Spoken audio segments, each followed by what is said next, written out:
اسلام میں بعض شخصیات نے دین مبین پر اتنے بڑے بڑے احسانات کیے ہیں کہ تا قیام قیامت یہ دین مدیون اور ممنون ہے ان شخصیات کا، کہ یہاں تک کہ پروردگار عالم نے جب ان شخصیات کی اس خدمت کا ذکر کیا اپنے پاک کلام میں، تو یہ نہیں فرمایا کہ مثلا یہ کام خدیجۃ الکبریٰ نے کیا، یہ کام ابو طالب نے کیا، یہ کام مثلا حضرت فاطمہ بنت اسد نے کیا، نہ، خدیجہ کی بات آئی تو خدا نے فرمایا پیغمبر آپ غریب تھے، ہم نے آپ کو مالدار کیا اپنے مال سے۔ جب ابو طالب کی بات آئی تو فرمایا کہ آپ یتیم تھے، ہم نے آپ کو پناہ دی۔ کیا دشمن کی تاریخیں، کیا دوست کی تاریخیں، کیا اپنوں کی، کیا غیروں کی، سبھی متفق اور متحد ہیں اس بات کے اوپر کہ پیغمبر کو یتیمی کے زمانے میں جس ذات نے پناہ دی وہ جناب ابو طالب تھے، وہ جناب ابو طالب تھے۔ قرآن فرماتا ہے الم یجد کا یتیما فآویٰ، رسول آپ یتیم تھے، ہم نے آپ کو پناہ دی۔ پناہ اللہ نہیں، جناب ابو طالب دے رہے تھے وہاں پہ، لیکن پروردگار عالم نے جناب ابو طالب کے کام کو اپنا کام قرار دیا، فرمایا کہ یہ میں پناہ دے رہا تھا۔ سورہ مبارکہ انفال کے اندر آیا ہے کہ پیغمبر نے جب غزوہ بدر میں فرمایا یا علی مجھے تھوڑے سے سنگریزے اٹھا کے دو، بدر کا میدان سجا ہوا تھا تو امیر کائنات نے کچھ سنگریزے اٹھا کے دیے، رسول اللہ نے وہ سنگریزے اپنی مٹھی میں لے کے کفار اور مشرکین کی طرف پھینک کر خدا نے فرمایا پیغمبر یہ جو سنگریزے آپ نے پھینکے یہ آپ نے نہیں، یہ ہم نے پھینکے ہیں۔ وما رمیتا اذ رمیتا ولکن اللہ رما، کہ یہ سنگریزے آپ نے نہیں، میں خدا نے پھینکے ہیں۔ گویا جب پروردگار کو اپنے کسی عبد خاص کا کوئی کام پسند آتا ہے تو خدا یہ نہیں فرماتا کہ یہ میرا بندہ کر رہا ہے، فرماتا ہے میں خود کر رہا۔ فرمایا ابو طالب نے پیغمبر کو جو یتیمی میں پناہ دی یہ ابو طالب نے نہیں، میں اللہ نے پناہ دی۔ پھر فرمایا وَوَجَدْكَ ضَالًّا فَهَدَىٰ وَوَجَدْكَ عَائِلًا فَأَغْنَىٰ، حبیب آپ غریب تھے، ہم نے اپنے مال سے آپ کو غنی کیا۔ کس کے مال سے جناب رسول خدا غنی ہوئے؟ جناب خدیجۃ الکبریٰ کے مال سے غنی ہوئے۔ گویا خدیجۃ الکبریٰ کے مال کو اللہ نے اپنا مال قرار دیا، ابو طالب کا رسول اللہ کی پرورش کرنا اللہ نے اپنا پرورش کرنا قرار دیا۔ حضرت ابو طالب علیہ السلام بلند صلوات اللہم صلی علی محمد۔ اتنی عظیم ہستیاں اور اتنی عظیم شخصیات کہ جن کا دین پر اتنا بڑا احسان ہے، حدیث پیغمبر کی کہ جو کوئی کسی یتیم کی کفالت کرتا ہے، کسی یتیم کی پرورش کرتا ہے، میں مصطفیٰ اس کو بتائے دے رہا ہوں کہ بروز محشر وہ اس طرح میرے ساتھ ہوگا جیسے یہ دو انگلیاں ایک دوسرے کے ساتھ جڑی ہوئی ہیں۔ فرمایا جو کوئی کسی عام یتیم کی پرورش کرتا ہے وہ قیامت کے دن میرے ساتھ ایسے ہوگا جیسے یہ دو انگلیاں آپس میں جڑی ہوئی ہیں۔ جو خود اسی یتیم کی پرورش کرے، جو خود رسول اللہ کی پرورش کرے، وہ پیغمبر کے ساتھ کس طرح نزدیک ہوگا اور ملحق ہوگا۔ صلوات پڑھ لیجیے حضرت ابو طالب علیہ السلام کی ذات پر۔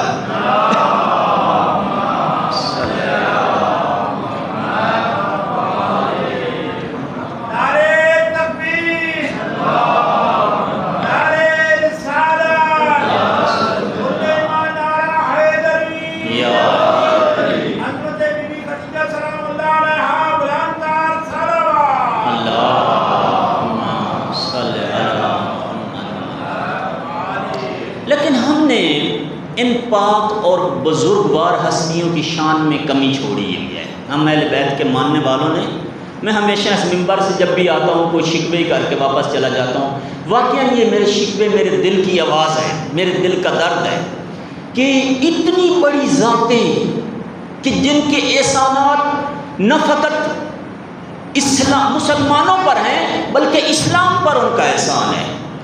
اگر رسول خدا قرآن فرماتا ہے حل جزاء الاحسان الا الاحسان، کیا احسان کا بدلہ احسان کے سوا کچھ اور ہو سکتا ہے؟ کچھ نہیں ہے مگر یہ کہ احسان کا بہترین بدلہ احسان ہے۔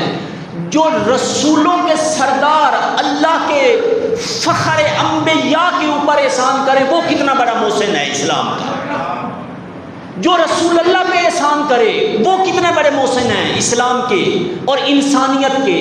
محسن انسانیت ذات کا جو حق ہے وہ ہم اسی طرح ادا کرتے ہیں کہ ان کی شان میں ممکن ہے کہ ان کی شہادت کے دن کوئی ایک آدھ دن جو ہے ہم ان کا ذکر خیر اور ان کی مجلس کروا دیں تو ہم یہی سمجھتے ہیں کہ حق ادا ہو گیا، ورنہ جناب ابو طالب زعیم قریش تھے، سردار تھے، اور سرداروں کی جو وفات ہے یہ چھپی نہیں رہتی۔ لیکن میں نے تاریخ میں اپنے اساتذہ سے بھی سنا ہے، علماء سے بھی سنا ہے، تاریخ میں بھی لکھا ہے جناب ابو طالب کی وفات کی 4 تاریخیں بتائی گئی ہیں۔ ولادت کی تاریخ ایک ہی بتائی گئی ہے کہ 535 ہجری اس میں عیسوی میں حضرت کی ولادت ہوئی، لیکن جو شہادت یا ریلت کی تاریخیں ہیں وہ 4 بتائی گئی ہیں کہ جن میں ایک آج 26 ربیع الاول، ایک 26 رجب، ایک 15 ذیقعدہ اور ایک 1 شوال یا کون سی تاریخ ہے، 4 تاریخیں۔ کیا جناب ابو طالب کی شان یہ تھی کہ لوگوں کو ان کی تاریخ شہادت کا پتہ بھی نہ چلے اور ریلت کا پتہ بھی نہ چلے؟ نہ، اس کے اندر راز ہے۔ پروردگار چاہتا ہے کہ اگر ابو طالب کے وفات کے سال کو پیغمبر اور ان کے اصحاب اور سارے مسلمان پورا سال عام الحزن کے طور پر مناتے ہیں تو پیغمبر کی امت کم از کم سال میں 4 مرتبہ ابو طالب کی ریلت یا شہادت کا ذکر منائے۔ حضرت ابو طالب علیہ السلام بلند صلوات۔ اللہ صلی اللہ ارادہ خدا یہ ہے کہ یہ ذکر ہوتا رہے، اس محسن انسانیت کی تعریف ہوتی رہے، اس کی معرفت لوگوں تک پہنچتی رہے، تاکہ لوگوں کو پتہ چلے کہ غربت اور یتیمی کے زمانے میں کس نے اسلام کو اپنے پروں تلے اور اپنے سائے تلے پالا اور تناور درخت بنا کے آگے چل کر انسانیت کو اس درخت کے سائے کے نیچے اکٹھا کیا۔ اللہ سبحانہ و تعالیٰ چاہتے ہیں کہ رسول اللہ جناب ابو طالب کا ذکر ہوتا رہے، بار بار ہوتا رہے، متعدد بار ہوتا رہے، اس لیے کہ اس ذکر کا 2 مرتبہ ثواب ملتا ہے۔ جناب ابو طالب علیہ السلام کی جو مثال ہے، امام عسکری علیہ السلام فرماتے ہیں کہ حضرت کی جو مثال ہے وہ ایسے ہی ہے جیسے مومن آل فرعون کی مثال ہے کہ یکتمون ایمانا۔ حضرت ابو طالب کو 2 اجر ملیں گے، ایک یہ کہ وہ مومن تھے، دوسرا یہ کہ اس زمانے کے حالات اور واقعات کے پیش نظر جناب ابو طالب علیہ السلام نے ایسی اسٹریٹجی اپنائی ہوئی تھی کہ دشمن کو پتہ ہی نہیں تھا کہ یہ مومن ہیں یا کون ہیں۔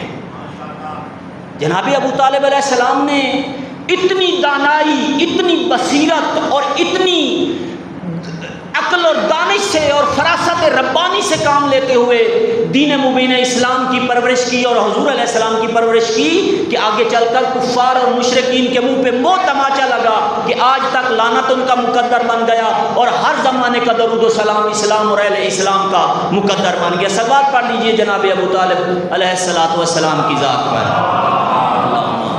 صلی اللہ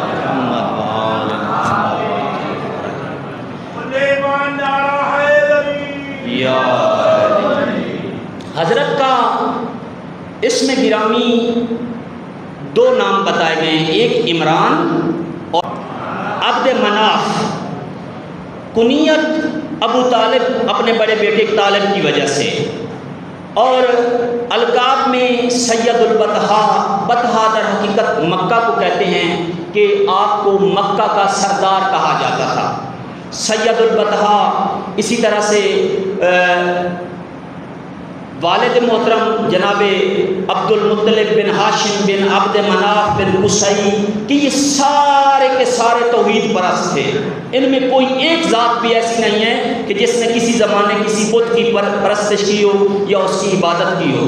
والدہ ماجدہ حضرت فاطمہ بنت عمرو مخزومی اور زوجہ فاطمہ بنت اسد بن ہاشم، تو ابو طالب علیہ السلام اور حضرت عبداللہ ماں کی طرف سے سگے بھائی تھے، رسول اللہ کے باپ حضرت عبداللہ اور حضرت ابو طالب ماں کی بقیہ جو پیغمبر کے چچا ہیں ان کی مائیں اور ہیں، ان کی حضرت حمزہ کی ماں اور ہے، دیگر چچاؤں کی مائیں اور ہیں، لیکن حضرت عبداللہ اور حضرت ابو طالب ماں اور باپ دونوں کی طرف سے جو ہے ایک ماں باپ کے بیٹے تھے، تو سگے بھائی تھے جناب عبداللہ اور جناب ابو طالب علیہ السلام۔ حضرت ابو طالب کی 7 اولادیں تھیں، 4 بیٹے تھے اور 3 بیٹیاں تھیں، جن میں ایک طالب تھے، ایک عقیل تھے، ایک جعفر تھے اور ایک علی، یہ 4 بیٹے تھے۔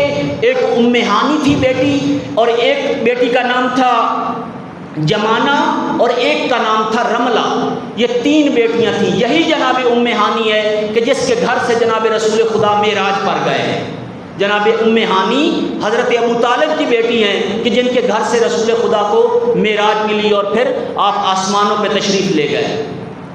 جناب ابو طالب علیہ السلام کاروبار کے اعتبار سے، اپنے پیشے کے اعتبار سے تجارت کا پیشہ اپنایا ہوا تھا۔ حضرت نے تجارت کرتے تھے اور تجارت میں گندم اور خوشبو کی تجارت کرتے تھے، یعنی مختلف مقامات پہ جاتے، گندم لے جاتے، خوشبو لے جاتے، اور پھر گندم اور خوشبو کی تجارت میں حضرت مشہور نام رکھتے تھے، بہت بڑی شہرت رکھتے تھے۔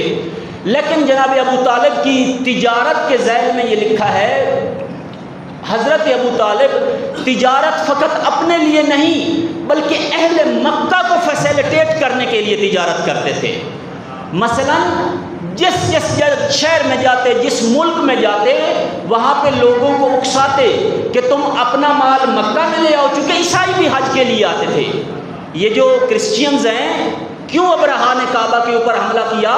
اس لیے کہ ابرہا نے ایک کعبہ بنایا تھا یمن کے اندر۔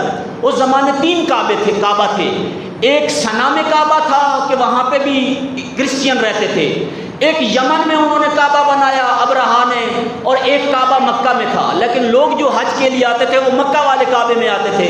ابرہا نے کہا کہ میں یہ مکہ والا کعبہ گرا دیتا ہوں، نہ زمین پر ان کا کوئی کعبہ رہے گا، نہ لوگ ادھر حج کے لیے جائیں گے، سارے کے سارے یمن میں آئیں گے، اور یمن تجارت کا اور اس کا خرید و فروخت کا اور ایک سینٹرل ہب بن جائے گا بزنس کا۔ تو اس نے حملہ کیا، اور پھر جو کچھ ان کے ساتھ ہوا سورہ مبارکہ فیل کے اندر وہ سارا واقعہ موجود ہے۔ عیسائی بھی حج کے لیے آتے تھے، حضرت ابو طالب ان کو اکساتے تھے کہ تم اپنا مال لے کے آؤ، تمہارا مال محفوظ رہے گا، تمہارے ساتھ زیادتی نہیں ہوگی، تم اپنا مال مکہ میں فروخت کرو اور مکہ سے جو ضروریات زندگی ہے خرید کے تم لے جاؤ۔ عموماً اس زمانے درہم و دینار تو تھے، لیکن بارٹر سسٹم زیادہ تھا کہ چیز گندم لے کے آپ چاول دے دیں، چاول لے کے آپ کوئی اور چیز لے لیں، تو اس طرح سے جو ہے چیزوں سے چیزیں تبدیل ادل بدل کیا جاتا تھا۔ جناب ابو طالب جب جاتے تھے تجارت پر تو حضرت مکہ والوں کو فیسیلیٹیٹ کرنے کے لیے لوگوں کو مکہ میں آنے کی دعوت دیتے تھے۔ پھر اس کے اوپر بنو ہاشم کے سب سے بڑے رقیب تھے بنو امیہ۔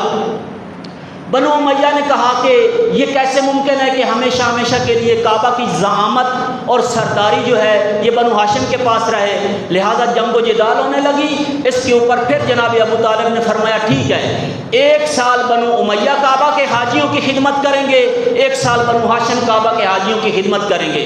نتیجہ یہ نکلا کہ جس سال بنو ہاشم خدمت کرتے تھے لوگ خوش ہو جاتے، کھانا ملتا، پانی ملتا، خدمت ہوتی، فراوانی ہوتی، لیکن جس سال بنو امیہ خدمت کرتے حاجیوں کی اس سال نہ روٹی پوری آتی، نہ پانی پورا آتا، بلکہ ایسی لعنت ان کے منہ کے اوپر درج ہو جاتی، لکھی جاتی کہ اگلے سال بہت سارے حاجی ان کے رویے کی وجہ سے حج کے لیے بھی نہیں آتے تھے۔ اس زمانے سے جناب ابو طالب علیہ السلام کی ایک جو بہت بڑی دھج تھی اور ایک بہت بڑا مقام تھا، لوگوں کے دلوں کے اوپر بیٹھ گیا تھا، اور حضرت کی سرداری عام سرداری نہ تھی۔ جناب ابو طالب علیہ السلام کے بارے میں ہے، صلوات پڑھ لیجیے حضرت کی ذات پر۔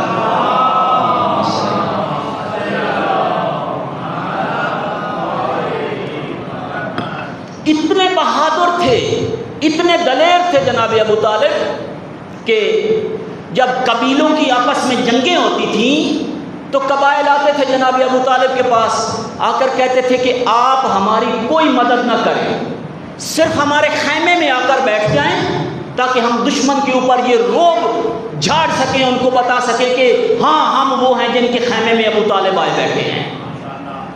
اور حضرت جاتے تھے جنگوں میں، حضرت جاتے تھے جنگوں میں، بنو ہاشم کو بھی بعض دفعہ ساتھ لے کے جاتے تھے، جا کے خیمے میں بیٹھ جاتے تھے، اور کوئی خلاف حقیقت اور خلاف عدل کام نہیں جنگ میں ہونے دیتے تھے۔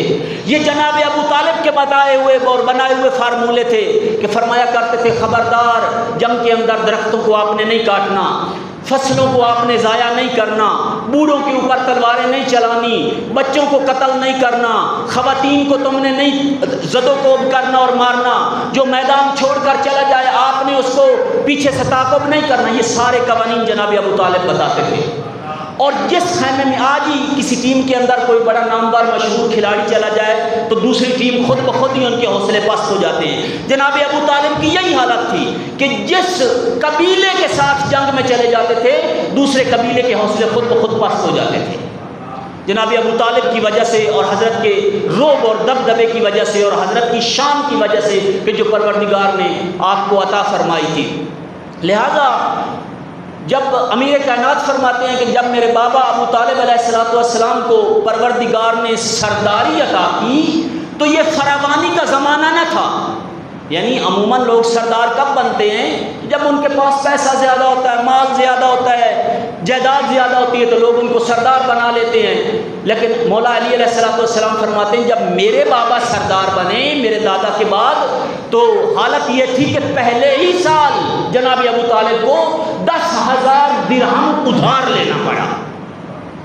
یعنی وہ زعیم سرداری اور فراوانی کی وجہ سے نہ تھے، اپنی ذات اور صفات کی وجہ سے زعیم اور سردار تھے۔ پہلے ہی سال 10,000 درہم قرض لیا اور وہ قرض جو ہے حاجیوں کی خدمت میں خرچ کر دیا، کھانا کھلایا، پانی دیا، رہائش دی، ان کی ساری ضروریات پوری کی۔ اگلے سال تک وہ قرض ادا نہ کر سکے، پھر اگلے سال پھر 10,000 قرض لیا، وہ قرض پھر ادا نہ کر سکے، اگلے سال پھر 10,000 قرض لیا، چوتھے سال 6,000 درہم قرض لیے۔ گویا 4 سالوں کے محدود سے عرصے میں جناب ابو طالب کو 36,000 درہم کا قرض لینا پڑا تاکہ اپنی سقائیت اور زعامت اور سرداری اور کعبہ کے حاجیوں کی جو خدمت ہے اس کو برقرار رکھ سکے۔ فرمایا میرے بابا دولت کی فراوانی کی وجہ سے سردار نہ تھے، تنگ دستی کے عالم میں سردار تھے، فقر اور غربت کے عالم میں سردار تھے۔ گویا سردار مزاج تھے، فطرتاً سردار تھے کہ جو خالی ہاتھ ہوتے ہوئے بھی سردار ہوتے ہیں۔ فرمایا میرے بابا وہ سردار تھے۔ جناب ابو طالب پہ جب قرض بڑھ گیا تو حضور علیہ السلام سے فرمایا میرے بیٹے میں یہ چاہتا ہوں کہ آپ ایسا کریں کہ میں چونکہ تجارت پہ جاتا ہوں آپ بھی میرے ساتھ تجارت پہ چلیں۔ کہا چچا جان آپ تو ویسے ہی ہر جگہ پہ مجھے اپنے ساتھ رکھتے ہیں، میں حاضر ہوں آپ جدھر مجھے لے کے چلیں۔ فرمایا ٹھیک ہے اس دفعہ شام کے سفر میں آپ میرے ساتھ چلیں گے۔ جناب ابو طالب علیہ السلام اور رسول گرامی اسلام وہ جو قافلہ شام کی طرف جا رہا تھا اس قافلے میں شام کی طرف تجارت کے غرض سے چلے۔ رستے میں ایک جگہ تھی جس جگہ پہ ایک عیسائی پادری شاید مدتوں سے اسی انتظار میں بیٹھا تھا کہ اس نے اپنی کتاب مقدس میں پڑھا تھا کہ وہ جو آخری نبی ہے سید و سردار وہ ایک نہ ایک دن اس جگہ پہ ضرور آئے گا۔ وہ پادری اس کا نام بحیرہ نقل کیا گیا ہے۔ بحیرہ نے جب دیکھا کہ یہ جب قافلہ آ رہا ہے وہ عموماً اپنے عبادت خانے سے باہر ہی نہیں نکلتا تھا، اپنے چرچ میں بیٹھا رہتا تھا اور عبادت کرتا رہتا تھا۔ اس نے دیکھا کہ اس قافلے کے اوپر مسلسل اور برابر بادل سایہ کیے ہوئے ہیں کہ جہاں جیسے جیسے یہ قافلہ آگے بڑھتا ہے بادل اس کے اوپر چھا جاتا ہے۔ بحیرہ نے جب غور کیا کہ یہ قافلہ جہاں پہ پڑاؤ کرتا ہے رکتا ہے، درختوں کی ٹہنیاں اور درخت جھک جھک کر اس قافلے والوں کو سلام اور رکوع کرتے ہیں ان کو۔ بحیرہ اپنے قوم کے لوگوں کے پاس آیا، کہا کہ میری قوم کے لوگوں اس قافلے کے لوگوں کو کہو کہ ہمارے سردار نے تمہاری دعوت کی ہے اور تم ہمارا کھانا قبول کرو۔ انہوں نے کہا کہ آپ تو ہمیشہ عبادت میں مگن رہتے ہیں، آپ تو اس طرف توجہ ہی نہیں دیتے، کسی کی دعوت کرنا تو یہ بہت دور کی بات ہے، آپ تو عابد ہیں زاہد ہیں، ہمیشہ اپنی خانقاہ میں بیٹھ کر عبادت کرتے رہتے ہیں۔ فرمایا نہ، میری عبادتوں کا جو نچوڑ ہے، میری عبادتوں کا جو مجموعہ ہے اور اس کا جو ساری کی ساری اجر اور پاداش ہے اس کا راز اسی قافلے کے اندر مضمر ہے۔ وہ لوگ گئے، انہوں نے جا کے کہا اہل قافلہ تم جو بھی ہو، ہمارے سردار نے تمہاری دعوت کا اہتمام کیا ہے تو آپ ہماری دعوت قبول کیجئے۔ سب نے دعوت قبول کر لی۔ جب دعوت پہ گئے تو رسول اللہ کو سامان کے پاس پیچھے بیٹھا دیا اور باقی سارے لوگ جو تاجر تھے وہ دعوت پہ چلے گئے۔ جب گئے تو بحیرہ نے دیکھا کہ وہ جو جس کے اوپر بادل سایہ کیے ہوئے ہے وہ پیچھے ہے اور یہ باقی لوگ آ گئے، یہ باقی لوگ آ گئے۔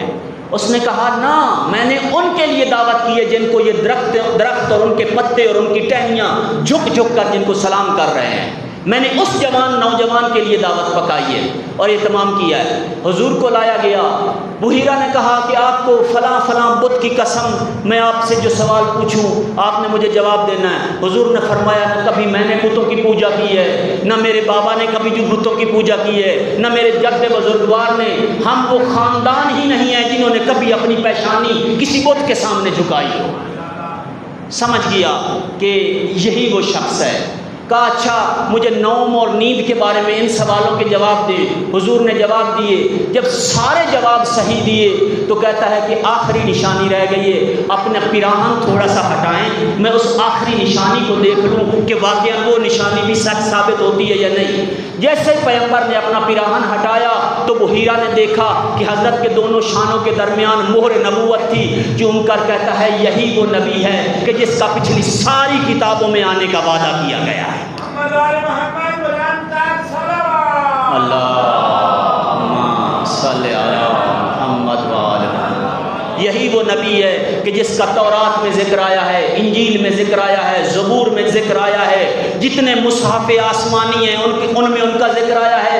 تمام انبیاء نے اپنی نبوت کے ساتھ ساتھ ان کی نبوت اور رسالت کا بھی اعلان کیا، اور ہم سے اللہ تبارک و تعالیٰ نے ہم سے نہ تمام انبیاء سے میثاق لیا تھا کہ آپ نے جا کے آخری نبی کی نبوت کا اعلان کرنا ہے زمین پر۔ جناب ابو طالب کی طرف متوجہ ہوا، کہا کہ آپ کو معلوم ہے کہ میری قوم کے عیسائی بہت تنگ نظر اور کم ظرف ہیں، اور جو شام کے اندر رہتے ہیں خصوصاً وہ ظلم میں بھی اپنی مثال آپ ہیں۔ میں آپ سے ریکویسٹ کرتا ہوں آپ اپنے اس بھتیجے کو لے کے شام کے سفر میں نہ جائیں، کہیں ایسا نہ ہو کہ سید و سردار کو وہ قتل کر دیں اور شہید کر دیں۔ حضرت ابو طالب کو مشورہ پسند آیا۔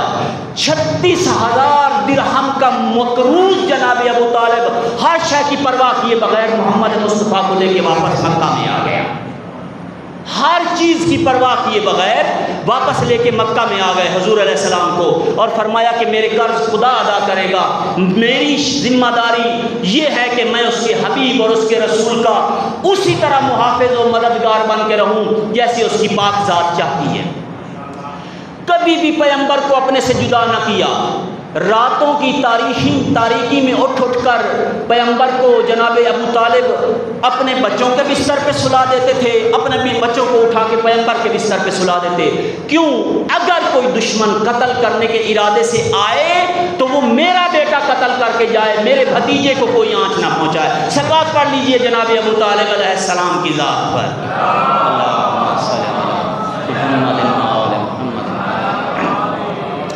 ایک دفعہ جناب ابو طالب علیہ السلام نے دیکھا کہ کافی وقت ہو گیا ہے اور مجھے محمد مصطفیٰ کہیں نظر نہیں آ رہے۔ تمام بنو ہاشم کے جوانوں کو اکٹھا کیا، فرمایا ہاشمی جوانوں یہ سامنے قریش بیٹھے ہیں اور قریش کا سردار ابو جہل بھی ان کے درمیان موجود ہے، اپنی آستینوں میں خنجر چھپا لو اور ایک ایک قریشی کے کنار میں جا کے بیٹھ جاؤ۔ میں جا رہا ہوں اپنے بھتیجے کو تلاش کرنے کے لیے، اگر مجھے محمد مصطفیٰ مل گئے تو پھر تو ٹھیک ہے، اگر نہ ملے اور مجھے دیکھو کہ میں خالی واپس آ رہا ہوں پھر میرے اشارے کا صرف انتظار کرنا ہے۔ ان قریشیوں میں سے کوئی ایک قریشی بھی ایسا نہ ہو جو زندہ اٹھ کے اپنے گھر واپس چلا جائے، ان کی لاشیں اور جنازے یہاں سے واپس جائیں، کوئی ایک بھی یہاں سے زندہ واپس نہیں جانا چاہیے۔ تمام ہاشمی جوانوں نے خنجر اپنی آستینوں میں چھپا لیے اور جا کے قریش کے ساتھ بیٹھ گئے۔ جناب ابو طالب حضور علیہ السلام کو تلاش کرتے کرتے کوہ صفا پہ گئے، وہاں پہ دیکھا تو رسول گرامی اسلام عبادت الہی میں مشغول تھے۔ دیکھتے ہی چہرہ گلاب کے پھول کی طرح کھل گیا، خوش ہوئے، آگے بڑھے، پیشانی چوم کر فرمایا میرے بھتیجے آج اگر آپ مجھے نہ ملتے، میں ہاشمی ہوں، میں نے تمام ہاشمی ہاشمیوں کو قریشیوں کے ساتھ بیٹھا دیا تھا، آج کوئی قریشی بچ کر واپس نہ جاتا، لیکن الحمدللہ کہ آپ مجھے مل گئے اور آپ مجھے نظر آ گئے، بیٹے کو ساتھ لیا اور قریش کی طرف آ گئے۔ جب نزدیک پہنچے للکار کے فرمایا، او قریشیوں سن لو، اس وقت جتنے بھی ہاشمی تمہارے ساتھ بیٹھے ہیں سارے اسلحے سے لیس ہیں۔ اشارہ کیا، فرمایا سارے اپنے خنجر باہر نکالو۔ خنجر باہر نکال لیے گئے اور قریشیوں سے للکار کے ابو جہل سے کہا، ابو جہل خدا کی قسم، رب کعبہ کی قسم، آج شکر کرو کہ مجھے میرا بھتیجا مل گیا ہے، اگر نہ ملا ہوتا تم میں سے کوئی ایک بھی یہاں سے اٹھ کے اپنے گھر واپس نہ جا سکتا، تمہاری لاشیں واپس جاتی۔ یہ ماضی کی بات ہے، مستقبل کی بات بھی سن لیجئے۔ آج کے بعد تم میں سے کسی نے میرے اس بھتیجے کی طرف میلی آنکھ سے دیکھا، وہ آنکھ دوبارہ اپنی باڈی میں سالم نہیں رہے گی، وہ آنکھ نکال کے باہر پھینک دوں گا، وہ ہاتھ کاٹ کر زمین پر گرا دوں گا، اس لیے کہ میں محافظ محمد مصطفیٰ صلی اللہ علیہ وآلہ وسلم ہوں۔ صلوات پڑھ لیجئے جناب ابو طالب علیہ السلام کی ذات پر۔ صلی اللہ علیہ وسلم۔ پروردگار کا اپنا فیصلہ تھا، جب تک پیغمبر مکہ میں رہے اللہ نے پیغمبر کی حفاظت جناب ابو طالب کے ہاتھوں کروائی۔ جب پیغمبر کے لیے مکہ امن کا شہر نہ رہ گیا کہ جیسے ہی حضور علیہ السلام کے اس محافظ اور ناصر اور مددگار چچا کا وصال ہوا اور شہادت ہوئی، مظلومانہ شہادت ہوئی، کہ فرمایا گیا ہے کہ حضرت کی شہادت شیب ابی طالب کے اندر جو سختیاں برداشت کی 3 سال تک، اور جو بھوک اور درختوں کے پتے کھائے اور بھوک اور پریشانی اور مصائب کے اندر وہ مشکلات سبب بنی کہ آگے چل کر جناب ابو طالب اسی سال جس سال میں شیب ابی طالب کا محاصرہ ختم ہوا، اسی سال آگے رجب کی یا کسی اس میں ربیع الاول میں کسی بھی دن جو ہے 4 تاریخیں جو میں نے عرض کی ہیں ان میں سے کسی ایک تاریخ پہ حضرت کی وفات یہ شہادت ہو گئی۔ تو فرمایا گیا کہ شہادت اس عنوان سے کہ شیب ابی طالب کی سختیوں کے نتیجے میں حضرت کی شہادت ہوئی۔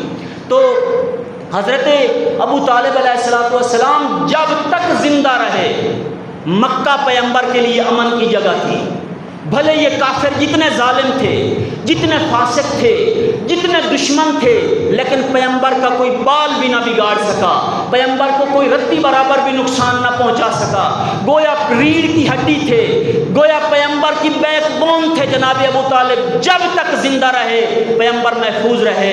لیکن جیسے ہی حضرت ابو طالب کا انتقال اور شہادت ہوئی، خدا نے فرمایا میرے حبیب اب آہستہ آہستہ مکہ چھوڑنے کی تیاری کر لیجیے، اب مکہ چھوڑنے کی تیاری کر لیجئے کہ حضرت ابو طالب اور جناب خدیجہ کی شہادت کے سال کو اور ان کی رحلت کے سال کو پیغمبر نے عام الحزن کا سال قرار دیا، یعنی غم کا سال، پورا سال پیغمبر نے غم منایا ہے جناب ابو طالب کا اور جناب خدیجۃ الکبریٰ سلام اللہ علیہا کا۔ ان دونوں بزرگواروں کی ذات پر صلوات پڑھ دیجئے، اللہم صلی علی محمد وعلی محمد۔ مکہ میں تھے تو ابو طالب کے ذریعے حفاظت کی اپنے نبی کی، مدینہ میں آئے تو ابو طالب کے بیٹے علی کے ذریعے حفاظت کی اپنے حبیب کی، مدینہ میں آئے تو جناب علی نے حفاظت کی۔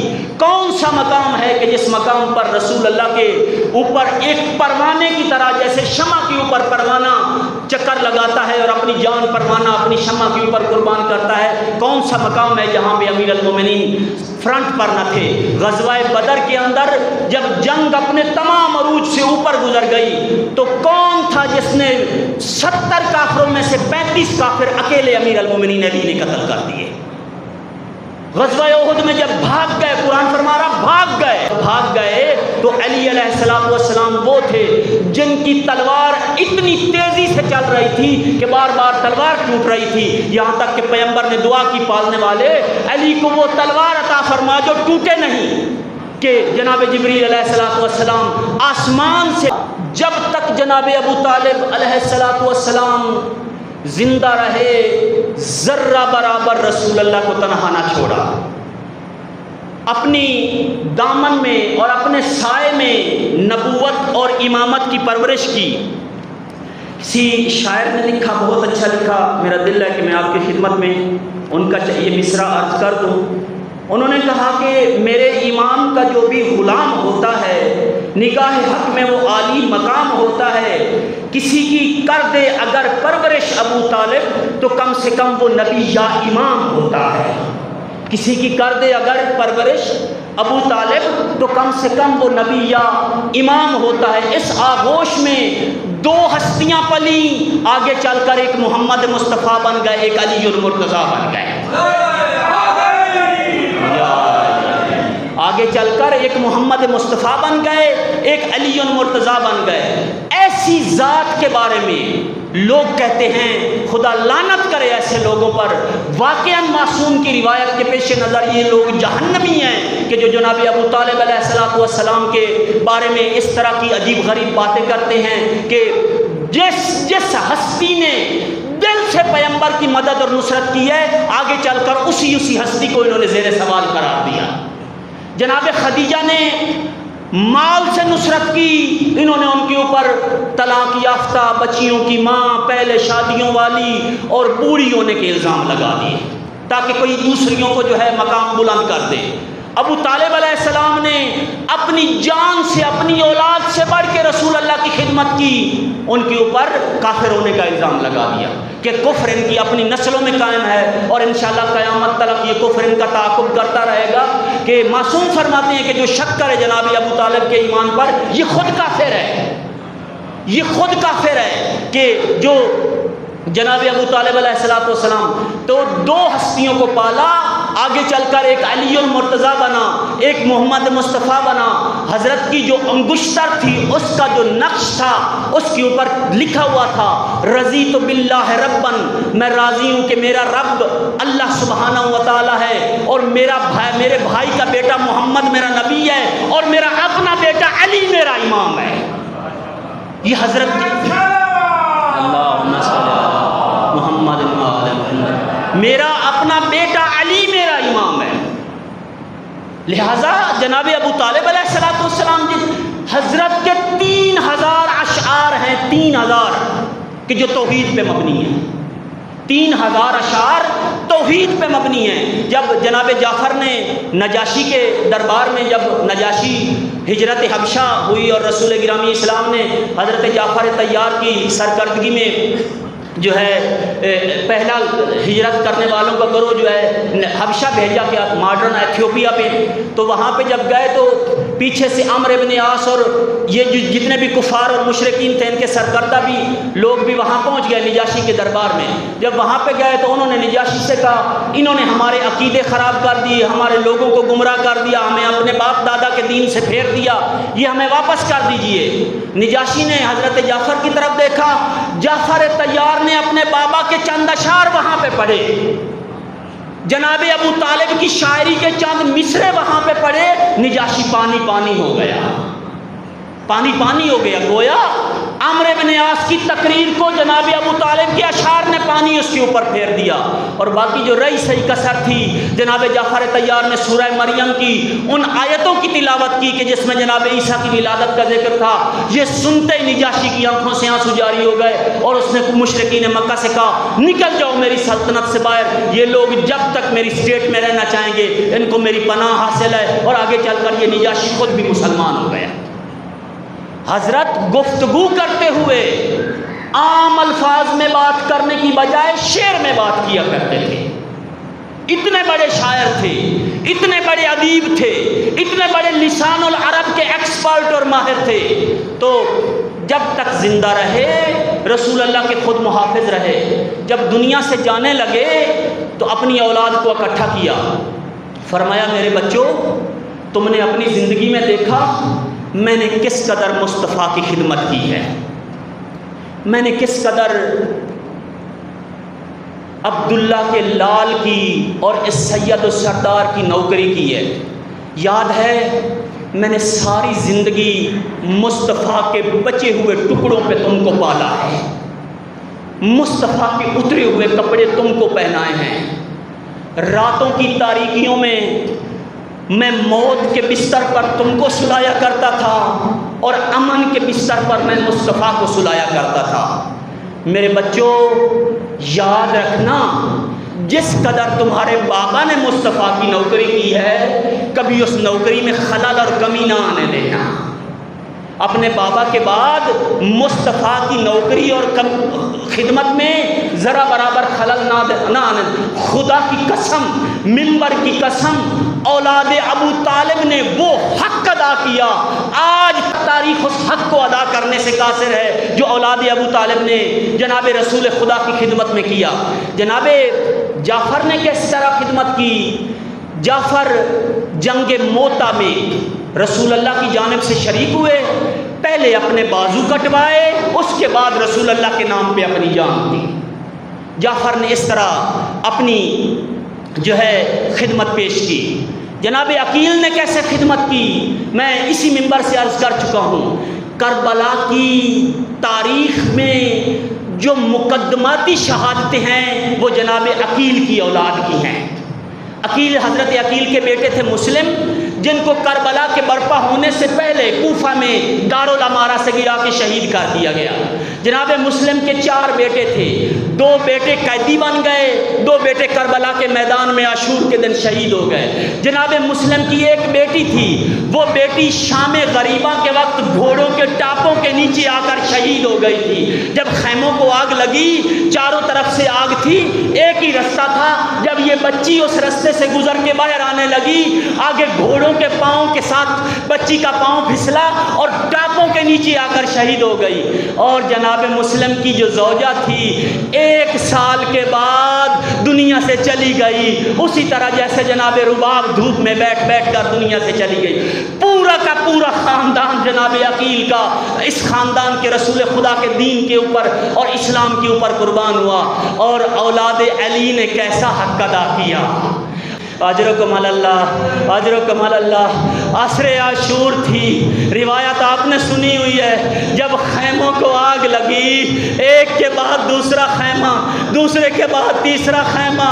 سید سجاد سے پہلا مسئلہ زینب کبریٰ نے پوچھا، سجاد خیمے جل گئے ہیں، چادریں چھن چکی ہیں، زینب کے سر پہ چادر نہیں، بیٹا بتاؤ ننگے سر باہر جانا ہے یا خیموں میں جل کر مرنا ہے؟ عزادارو، روایت بتاتی ہے کہ جب یہ بچے باہر نکل رہے تھے، ایک معصومہ گھوڑے کے آگے آگے دوڑی، ملعون نے پیچھے گھوڑا لگایا. جب معصومہ کے قریب پہنچا، نیزے کی انی کے ساتھ معصومہ کے سر سے حجاب چھین لیا. معصومہ گری، غش کھا گئی. جب معصومہ کی آنکھ کھلی، دیکھا تو سکینہ کا سر زینب کبریٰ کی گود میں تھا.